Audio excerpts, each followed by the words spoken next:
আল্লাহুম্মা আমিন। রব্বানা যালামনা আনফুসানা ওয়া ইল্লাম তাগফির লানা ওয়া তারহামনা লানাকুনান্না মিনাল খাসিরিন। আয় আল্লাহ তাআলা, বগুড়া জেলার এক ঐতিহ্যবাহী উপজেলা আদমদিঘি, তার অন্তর্গত সান্তাহার পৌরসভার ভেতরে পোঁতা নামে উপর পোঁতা নামে একটি গ্রামে 2 দিন ব্যাপী 10ম অধিবেশন। আজকের এই দ্বিতীয় দিবসে হাজার হাজার মুসলমান নরনারীকে নিয়ে কয়েকবার দরুদ ও সালাম পাঠ করে আপনার শাহী দরবারে হাত তুলেছে। মাবুদ, মেহেরবানি করে আমাদের সকলের জীবনের গুনাহগুলি আপনি মাফ করে দিন রব্বুল আলামিন। আজকের এই যুব সমাজের উদ্যোগে তাফসিরুল কোরআন মাহফিলের যারা আয়োজন করেছেন, মাহফিল শোনার জন্য যারা দূর দারাজ থেকে এসেছেন, আল্লাহ গো, আমাদের ভেতরে যারা দরদের বাপ মাকে হারিয়েছি, কবরগুলিকে জান্নাতের বাগান বানায়া দিন রব্বুল আলামিন। এই উপর পোঁতা সহ চতুর্দিক থেকে যতগুলি গ্রামের মানুষ, মহল্লার মানুষ, বাসা বাড়ির মানুষ কোরআনের মহব্বতে মাহফিলে হাজির হয়েছেন, সেই মহল্লা গ্রামের মাটির নিচে যত মুমিন মুমিনাত চিরবিদায় নিয়ে শুয়ে আছেন, আল্লাহ সকলের কবরগুলিকে জান্নাতের বাগান বানায়া দিন। আয় আল্লাহ, 18 কোটি ইমানদারের দেশ বাংলাদেশ, এ দেশটাকে আপনি কোরআনের জন্য কবুল করে নিন। আয় আল্লাহ তাআলা, কি কথা বলবো জানি না, যে কথা বললে আপনার বান্দা বান্দীদের দুনিয়া এবং আখিরাতের কল্যাণ হবে, সেই কথাগুলি আমাকে বলার তৌফিক দিয়ে দেন। সুবহানা রাব্বিকা রাব্বিল ইজ্জাতি আম্মা ইয়াসিফুন ওয়া সালামুন আলাল মুরসালিন ওয়ালহামদুলিল্লাহি রাব্বিল আলামিন। একটু জিকির করেন লা ইলাহা। এ বাবা, কথা ধাক্কা দিয়ে বার করে দাও তো, জোরে করলে জোরে হয়। চাপ দাও, কথা যাতে অল্প কথা শক্তি দেবার করে। লা ইলাহা, সবাই জবান খুলে পড়েন লা ইলাহা, জোরে লা ইলাহা। সময় থাকিতে বান্ধব ভেলা, কাজে লাগবে সন্ধ্যা বেলা। অগণে কুণ্ডে বাজাই ডঙ্কা, ইব্রাহিম খলিলুল্লাহ। লা ইলাহা, জোরে জোরে জোরে লা। আপনার এই মনে আছেন তারা, ওনাদের অসুবিধা হচ্ছে, এই দিকে মা, এই দিকে। লা ইলাহা, লা ইলাহা ইল্লাল্লাহ মুহাম্মাদুর রাসূলুল্লাহ সাল্লাল্লাহু আলাইহি সাল্লাম। আলহামদুলিল্লাহ, সমস্ত তারিফ প্রশংসা মহান রব্বুল আলামিনের জন্য, যিনি আমাদেরকে সান্তাহার পৌরসভার অন্তর্গত এই উপর পোঁতা যুব সমাজের উদ্যোগে মরহুম রবিনের রুহের মাগফিরাত কামনায় 10ম অধিবেশনে 2 দিন ব্যাপী তাফসিরুল কোরআন মাহফিলের আজকের এই শেষ রজনীতে জান্নাতের বাগানে বসে কোরআন, ইসলাম, রসুলের জীবনচরিত, হাদিস, দুনিয়ায় চলার পথ, আখিরাতে মুক্তির পথ, অর্থনীতি, সমাজনীতি, রাজনীতি, জীবনের সকল ক্ষেত্রে কোরআনুল কারিমে আল্লাহ যতগুলি বিষয় নাজিল করেছেন, তার থেকে কিছু কিছু কথা বলা শোনা জানার যে মুনিব সুযোগ করে দিচ্ছেন, সেই মুনিবের দরবারে শুকরিয়া আদায় করছি। সবাই পড়ছি আলহামদুলিল্লাহ। আরো জোরে সরে পড়ি আলহামদুলিল্লাহ। লাখ কোটি দরুদ সালাম বিশ্ব মানবতার মুক্তির দিশারি জনাবে মুহাম্মদ রাসূলুল্লাহ সাল্লাল্লাহু আলাইহি সাল্লামের উপরে নাজিল হোক, যিনি হলেন তামাম পৃথিবীর ইমামুল মুরসালিন, নবীদের ইমাম। সুবহানাল্লাহ। তিনি পৃথিবীর শ্রেষ্ঠ রাখাল, শ্রেষ্ঠ স্বামী, শ্রেষ্ঠ বাবা, শ্রেষ্ঠ নানা। তিনি হলেন পৃথিবীর একজন সফল যোদ্ধা, সফল সেনাপতি। তিনি আরেকটি গুণে গুণান্বিত। যে মসজিদে উনি ইমামতি করতেন সেই মসজিদের নামটা কি কেউ জানে না? তে সবাই বললেন না কেন? উনি কোন মসজিদের ইমাম? সবাই বলেন মসজিদে নববী। যে মসজিদে 1 রাকাত নামাজ আদায় করলে 50,000 রাকাতের সওয়াব। এই মসজিদের ইমাম। শুধু তাই নয়, এই মসজিদে মিম্বরে বসে উনি 12.5 লক্ষ বর্গমাইল কোরআন দিয়ে শাসন করেছেন। এই ভাই কথা কন নাকি আপনারা? কাল্লা সকালে তো হবে না। উনি মসজিদের, যে মসজিদে 1 রাকাত নামাজ পড়লে 50,000 রাকাতের সওয়াব, এই মসজিদে বসে উনি কোরআন দিয়া 10 বছর 12.5 লক্ষ বর্গমাইল শাসন করেছেন। যে মসজিদে রাজত্ব চালাচ্ছেন সেই মসজিদে 1 রাকাত নামাজ পড়লে 50,000 রাকাতের সওয়াব। আর আপনার দেশের মসজিদ লেখা থাকে পশ্চিমে দেওয়ালত যে মসজিদে দুনিয়াবি কথা বলা নিষেধ। সেগুলো মসজিদে কিয়ামত পর্যন্ত নামাজ পড়লে একটাও সওয়াব হবে না।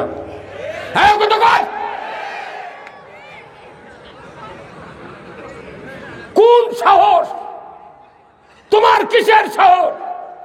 যে মসজিদ থেকে নবীজি সুদ হারাম করেছেন, হ্যাঁ জনগণ ঠিক কিনা?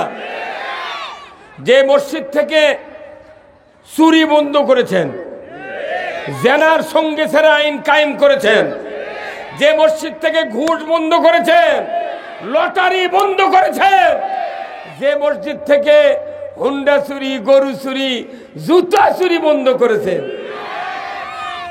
সেই মসজিদে 1 রাকাত নামাজ পড়লে 50,000 রাকাতের সওয়াব। তার মানে রসুলের মসজিদে রাজনীতির আখড়া ছিল। আর আমাদের দেশের মসজিদে রাজনীতির কথা কলি কয় তুমি বাড়াও, তোর বাপও জান্নাত পাবে না, তোর বুড়া বাপও জান্নাত পাবে না।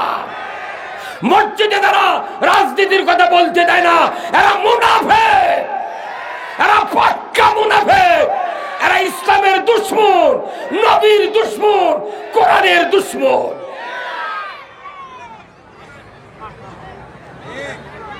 কি কথা ঠিক কিনা? হ্যাঁ ঠিক আছি তো। এক্ষুনি জেকের করতে বলছি, মেলামন জেকের করেনি। বক্তার মুকুট থেকে কারে নিয়ে লা ইলাহা ইল্লাল্লাহ বলা লাগবে। আপনি এটা কারে নিয়ে পারছেন না। কচু মার্কা চটে মার্কা নেতার পক্ষে খুব স্লোগান দিয়ে পারেন, অমুক নেতার চরিত্র ফুলের মতো পবিত্র, নামাজ পড়ে নাই একুক্ত, গাঁজা খায় 6 উক্ত।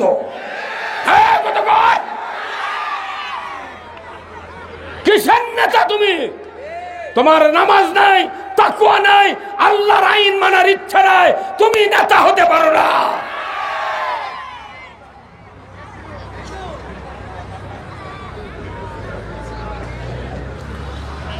কোরআনুল কারীম, হাদিস শরীফ পড়লে দেখা যায় 2টা বিষয় সবচেয়ে প্রাধান্য পায়। একটা হলো আল্লাহর আনুগত্য, আর রাসূলের নেতৃত্ব। যার জীবনে আল্লাহর আনুগত্য নাই, রসুলের নেতৃত্ব মেনে নেওয়ার ইচ্ছা নাই, এই ব্যক্তি জাহান্নামী। আমাদের দেশে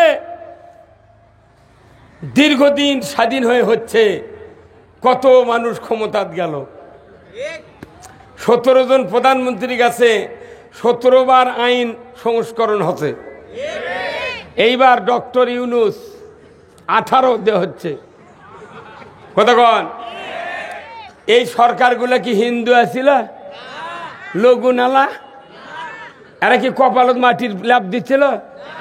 এরা সব মুসলমানের দাবিদার। এরা তাহাজ্জুদ পড়ে, কোরআন পড়ে, বসি দেয়া মাছ মারে, আবার পলেও যায়। কতক্ষণ টাকা? মুসলমান যদি রাষ্ট্র ক্ষমতায় যায়, আল্লাহ তাআলা বিধান দিয়েছেন 4টি দফা চালু করতে হবে। এই কয় দফা? 4 দফা। যদি কোনো মুসলমান ক্ষমতায় যায়, 4টা দফা চালু করবে। 1 নাম্বার, নামাজ কায়েম করবে। এইদিকে এই কাহিনীর কোনো কথাই নাই। কি কায়েম করবে? নামাজ। বাংলাদেশে কি নামাজ কায়েম আছে? বাংলাদেশে 90,000 মাদ্রাসা, 5,12,000 মসজিদ, এত মুয়াজ্জিন, 8.5 লক্ষর মতো শিক্ষক শিক্ষিকা, 20,000 পীর, 3 কোটি জাকের, 2 কোটি 4 লাখ তবলিগের লোক, হাজার হাজার ইমানদার, লক্ষ লক্ষ হাজি। এদেশে নামাজ কায়েম নাই। মুয়াজ্জিন 25 বছর হলে মুয়াজ্জিনি করে, ওর আদান শুনে গ্রামের মানুষ মসজিদে যায়, মুয়াজ্জিনের বেটারা মসজিদে যায় না। ইমাম ইমামতি করে, ইমামের বউ পর্দার থাকে না। কতক্ষণ? এমন ইতিহাস আছে বাংলাদেশে, বক্তার বেটা গাঁজা খায়।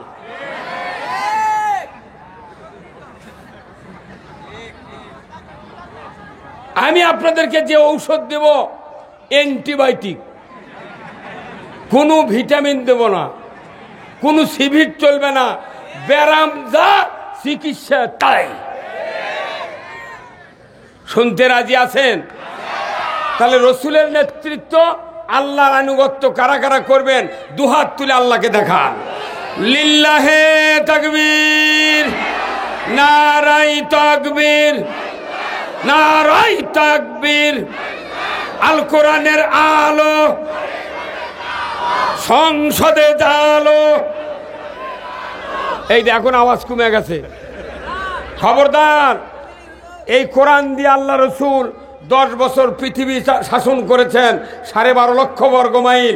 এই কোরআন হলো সংসদের কিতাব, নট কোরআন বাড়ির কিতাব, ঘরের কিতাব, কোনো জমিনের কিতাব নয়। এই কিতাব হলো সংসদের কিতাব। আমরা কি বলতে পারবো জোরে সোরে? আল কোরআনের আলো, আল কোরআনের আলো। আবার ঘরে ঘরে কে কয়রা? এই মসজিদের ইমামরা একদিনও কয়নি সংসদে জালো। এই ইমাম ঘুষ খাচ্ছে, এই ইমাম ঘুষখোর। ওই মুতাল্লির ভয়ে এই কথাগুলো কয় না। তোমার যত বড়ই পাগড়ি থাক, জুব্বা থাক, দাড়ি থাক, তোমার দ্বারা সমাজের কল্যাণ হবে না। কোরআন ছাড়া চুরি বন্ধ হবে না, কোরআন ছাড়া জানা বন্ধ হবে না, কোরআন ছাড়া ঘুষ বন্ধ হবে না, কোরআন ছাড়া সুদ বন্ধ হবে না। এই কোরআন সংসদে গেলেই তো এইগুলি কায়েম হবে। আমরা ঘরত দিলে, মসজিদত দিলে, মাদ্রাসার দিলে কি লাভ হচ্ছে? ঘরত দিলে বুড়া বাপ মরিছে, দাদা মরিছে, বাপ মরিছে, লাঠি বুদ্ধি মারার জন্য আপনারা লাগিয়েছে। খবরদার, এই কোরআন সংসদের কিতাব, কোরআন দিয়ে পৃথিবী চলবে, এটা আল্লাহর নির্দেশ। তাহলে কোরআন, আল্লাহর আনুগত্য আমাকে করতে হবে, রসুলের নেতৃত্ব মানতে হবে। এই দুটার বাহিরে যারা, তাদের দুনিয়াতেও শান্তি নাই, আখেরাতেও মুক্তি নাই। তাহলে আসুন, আপনারা জানেন আপনাদের এখানে কয়েকটা অটো বয়লার আছে, আছে না? ওই যে বেলাল হাফেজ সাহেবের একটা অটো বয়লার নাই? এই যারা অটোমিলের মালিক তারা চায়নার থেকে একটা আপনার শাটার মেশিন কিনে নিয়ে যাচ্ছেন বাকিতে, কিস্তি ভাও টাকা দিতে হবে। চায়নার থেকে আনছে 25 লাখ টাকা দাম, 15 লাখ দিয়েছে, এখনো 10 লাখ বাকি, কিস্তি হলো 2 লাখ করে। যদি 2 লাখ এক কিস্তি ফেল করে সাথে সাথে চায়নার থেকে রিমোট দিয়ে এই শাটার অফ করে দেয়। আর এই শাটার মেশিনের এত অভিজ্ঞতা, যখন চাল বস্তা প্যাকেট করে কাটা পোড়া খুদ আলাদা হয়ে যায়। কতক্ষণ? তাহলে এই বস্তাত শুধু গোটা চাউল থাকবে, খুদ আলাদা, পোড়া আলাদা, শীতের আলাদা, এক একখান্ডি এক এক চাউল পড়তেছে। সুন্দর চাউলগুলো বস্তা প্যাকেট হয়, আর ওইগুলি যার যার মতো বিভিন্ন জায়গায় পড়ে যায়।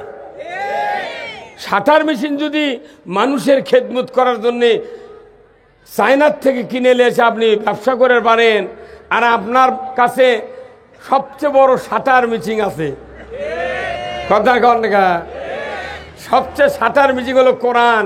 এই কোরআন এক জায়গায় বলেছে সূরা ইয়াসিনে, ওয়ামতাজুল ইয়াউমা আইয়ুহাল মুজরিমুন, আজ তোমরা কিয়ামতের মাঠে বদকারেরা নেককারের কাছ থেকে আলাদা হয়ে যাও। দুনিয়ার থেকে বিদায়ের পর আলাদা হয়ে লাভ নাই, দুনিয়াতেই আপনাকে পৃথক হতে হবে। নেককারের সাথে নেককার থাকবে, বদকারের সাথে বদকার থাকবে। কিন্তু আমরা সব মিক্সার, এক বাড়ির 10 জন মানুষ আছে, একই পাতিলের ভাত খায়, 3 জন নামাজি আর 7 জনই বেনামাজি। কি শাটার মেশিন ওই অটো বয়লার লাগে লাভ কি? তোর বাড়িত লাগান লাগবি মানে মিক্সারের কাম বাজেনি। এটা এলোপ্যাথিক জ্বরের ওষুধ লয়, 3 ফাইল একত্র করে ঝুঁকে করতে খান, জ্বর ছেড়ে দেবে।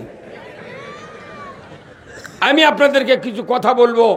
আমি ফার্স্টে বলেছি আল্লাহর আনুগত্য, রসুলের নেতৃত্ব যুগে যুগে যারা মেনে নিয়েছেন তারা জান্নাতে গিয়েছেন, আর যারা মানে নিতে ব্যর্থ হয়েছে রসুলকে চর্মচক্ষে দেখার পরেও তাদের ভাগ্যে সুখ শান্তি মেলে নাই। আমরা কি নবীকে দেখেছি? সাহাবাদেরকে দেখেছি? আমরা দেখছি কি? এই কোরআনে আছে ইসলাম, হাদিসে আছে রসুলের আদর্শ। আসুন না আমরা সেই কথাগুলি অবশ্যই আলোচনা করব। আজকের এই দ্বিতীয় দিনের সম্মানিত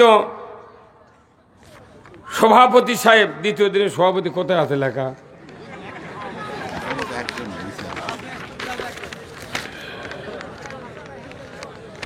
দ্বিতীয় দিনের প্রধান অতিথি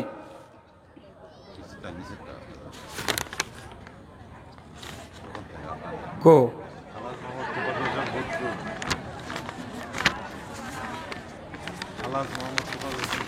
সভাপতি লাগবে না? সভাপতি এই ধর নিচে, সভাপতির নাম নিচে দিলে হয়। সভাপতি বিশিষ্ট আলিম দ্বীন হযরত মাওলানা মোহাম্মদ শহীদুল ইসলাম, শিক্ষক, পশ্চিম ঢাকা রোড জাফরিয়া মাদ্রাসা ইমাম ও খতিব, উপর পোঁতা জামে মসজিদ।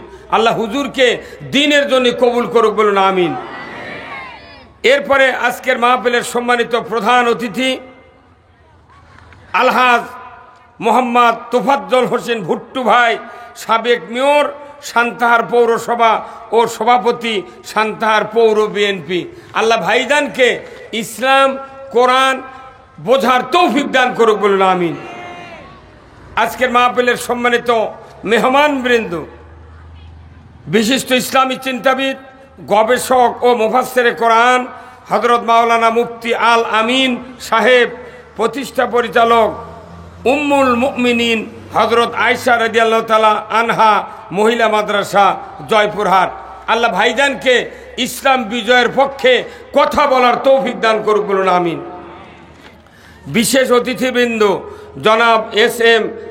আখতারুজ্জামান মিঠু, জনাব ইঞ্জিনিয়ার দিলদার আলম জুয়েল, জনাব মোহাম্মদ মামুনুর রশিদ, জনাব মোহাম্মদ ওয়াহিদুল ইসলাম, জনাব মোহাম্মদ আতাউর রহমান আত্তা, জনাব মোহাম্মদ মুমতাজউদ্দিন এই কয়েকজন বিএনপির নেতৃস্থানীয় লোকদেরকে আগামী দিনে এদেশে সুষ্ঠু নির্বাচনের মাধ্যমে ইসলাম বিজয় করার জন্য কাজ করার তৌফিক দান করুক, বলুন আমিন। জনাব হাফেজ বেলাল, স্বত্বাধিকারী বুশরা অটো রাইস মিল, জনাব মোহাম্মদ আব্দুল জলিল, জনাব ফুল মোহাম্মদ সবুজ, জনাব মোহাম্মদ মাসুম বিল্লাহ, জনাব মোহাম্মদ আব্দুল মমিন, আলহাজ মোহাম্মদ আল মামুন, এই ভাইগুলিকে দ্বীনের জন্য কবুল করুক, বলুন আমিন। পৃষ্ঠপোষকতায় অনেকজন, আল্লাহ সকলকে দ্বীনের জন্য কবুল করুন। এরপরে আজকের ইন্তেজামিয়া কমিটি বর্গ সহ মঞ্চে বসা সুধীবৃন্দ, চেয়ারে বসা বিশেষ মেহমানবৃন্দ, সামনে বসা মুরব্বিনে কেরাম, হাজী সাহেবগণ, বিভিন্ন মসজিদের ইমাম মুয়াজ্জিন মুক্তাদি সহ বিভিন্ন রাজনৈতিক দলের নেতৃবৃন্দ, যুবক ভাইরা, প্রাইমারি মাদ্রাসা, হাই স্কুল, কলেজ, বিশ্ববিদ্যালয়ের শিক্ষক মহোদয়গণ, ছাত্র ভাইরা, পর্দার অন্তরালে হাজারো মা বোনেরা, কচি কাচারা এবং আজকের এই মাহফিলের সম্মানিত যুব সমাজ কর্তৃক আয়োজিত এই যুবকদের মিলন মেলা, আমার যুবক ভাইয়েরা, সাথে সাথে আজকের মাহফিলের প্রচার মিডিয়ার সম্মানিত মাইকালে এবং ভিডিওম্যান ভাইয়েরা, সবার প্রতি আমার সালাম, আসসালামু আলাইকুম ওয়া রাহমাতুল্লাহি ওয়া বারাকাতুহু। আল্লাহ তাআলার দরবারে শুকরিয়া, যিনি আমাদেরকে সান্তাহারের ঠিক নিকটবর্তী এলাকায় পোঁতা, সুন্দর নাম, কি কথা ঠিক কিনা, পোঁতা, এই গ্রামের যুবকদের আয়োজনে আজকের জান্নাতের বাগানে বসার সুযোগ পেয়ে আমরা আল্লাহর দরবারে শুকরিয়া আরেকটাবার আদায় করি, আলহামদুলিল্লাহ। বলুন তো, এই কিতাব কার? কথাগুলি কার? এই কিতাবের ভেতর দল আছে কয়টা? এক দল। এই কোরআনের ভেতর আছে দুটা দল। কয়টা? এক নম্বর দল হল হিজবুল্লাহ, দুই নম্বর দল হল হিজবুস শয়তান। দুটা দল আছে। আল্লাহর কথাগুলি এই কোরআনে নাজিল করা হয়েছে। আল্লাহ নিজেই দলের প্রতিষ্ঠাতা। যেরকম বিএনপির প্রতিষ্ঠাতা কে? শহীদ জিয়াউর রহমান। আওয়ামী লীগের প্রতিষ্ঠাতা মাওলানা আব্দুল হামিদ খান ভাসানী। এই কথা কন না, ওখানে উনি দল গঠন করেছিলেন আওয়ামী মুসলিম লীগ, কিন্তু মুসলিম বাদ দেয়া আওয়ামী লীগ ন্যাংটা করছে। কথা কন না, মুসলিম থাকলে কলজা চুলকায়, মুসলিম বাদ। কথা কন না। আব্দুল হামিদ খান ভাসানী উনি এই আওয়ামী মুসলিম লীগের প্রতিষ্ঠাতা, এরশাদ চাচা জাতীয় পার্টির প্রতিষ্ঠাতা, জাসদের প্রতিষ্ঠাতা ইনু, রাশেদ খান মিলন ওয়ার্কার্স পার্টির প্রতিষ্ঠাতা, গণ অধিকার পরিষদ নূর। কত কনে গা 242 তবলিগের প্রতিষ্ঠাতা ইলিয়াস, জামাতের প্রতিষ্ঠাতা মাওলানা মওদুদি রহমতুল্লাহ আলাই। কত কনে গা ফজলুল করিম চরমনার ওই ইসলামী আন্দোলনের প্রতিষ্ঠাতা। হাত পাকা প্রত্যেকটা দলের প্রতিষ্ঠাতা আছে, মানুষ তারা দল প্রতিষ্ঠিত করেছে। আর আল্লাহ নিজে হিজবুল্লাহর দলের প্রতিষ্ঠাতা। হ্যাঁ, তোর কোনো কথা ঠিক কিনা? হয়তো বলবেন হুজুর উঠেই দল মানে কি?